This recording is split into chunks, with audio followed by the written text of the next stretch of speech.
GK GK kids. व्यवहार में परिवर्तन। धनी राम नाम का एक व्यक्ति था जो अपनी पत्नी कौशल्या के कंजूसी भरे स्वभाव से बहुत परेशान रहता था। वह लाख चाहते हुए भी अपनी मर्जी से एक ढेला भी खर्च नहीं कर सकता था। एक दिन वह निराश और उदास अवस्था में बाजार से गुजर रहा था। तभी अचानक उसकी मुलाकात अपने पुराने मित्र सुंदर से हो गई। कई सालों बाद मुलाकात होने की वजह से वे अपने जीवन के बारे में एक दूसरे को बताने लगे। बात चलते चलते पत्नियों पर आ गई। सुंदर अपनी पत्नी की तारीफ करने लगा। जब उसने धनीराम से उसकी पत्नी के बारे में पूछा तो वह बोला, वैसे तो मेरी पत्नी कौशल्या में बहुत सारे गुण हैं, लेकिन उसके कंजूसी वाले स्वभाव के कारण सारे गुण छिप जाते हैं। जब से विवाह हुआ है तब से मैं उसका यही व्यवहार देखता आया हूँ। समझ नहीं आता उसे कैसे समझाऊं कि कभी कभी जमा धन को खर्च भी करना चाहिए।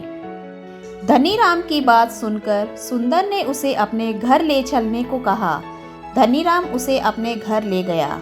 वहाँ सुंदर ने कौशल्या के सामने जाकर एक मुट्ठी बनाई और उससे पूछा, यदि मेरी मुट्ठी हमेशा इसी अवस्था में रहे तो आप इसे क्या कहेंगी? कौशल्या बोली, मुझे लगेगा जैसे आपके हाथ को लकवा मार गया है।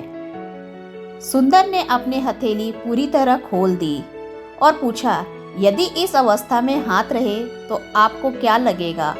कौशल्या ने कहा, मुझे तब भी लकवा ही लगेगा। सुंदर बोला, आप भी कुछ इसी तरह के लकवे की शिकार हैं। मैं कुछ समझी नहीं। कौशल्या ने आश्चर्य से पूछा, सीधी सी बात है, जब हाथ एक अवस्था में रहे तो आपको लगेगा कि उसे लकवा हो गया है। इसी तरह आपके व्यवहार को भी लकवा हो गया है। विवाह से लेकर आज तक आपने कंजूसी करने वाला एक ही व्यवहार अपना रखा है। यदि आप स्वस्थ हैं तो अपने व्यवहार में परिवर्तन लाइए। यह कहकर सुंदर वहां से चला गया। कौशल्या समझदार थी। वह सुंदर के कहने का अर्थ समझ गई और कंजूसी का व्यवहार छोड़ दिया। अब वह खर्च भी करती थी और बचत भी। शिक्षा। बचत करना अच्छी बात है, किंतु कंजूसी एक रोग है। इस रोग को दूर करना चाहिए।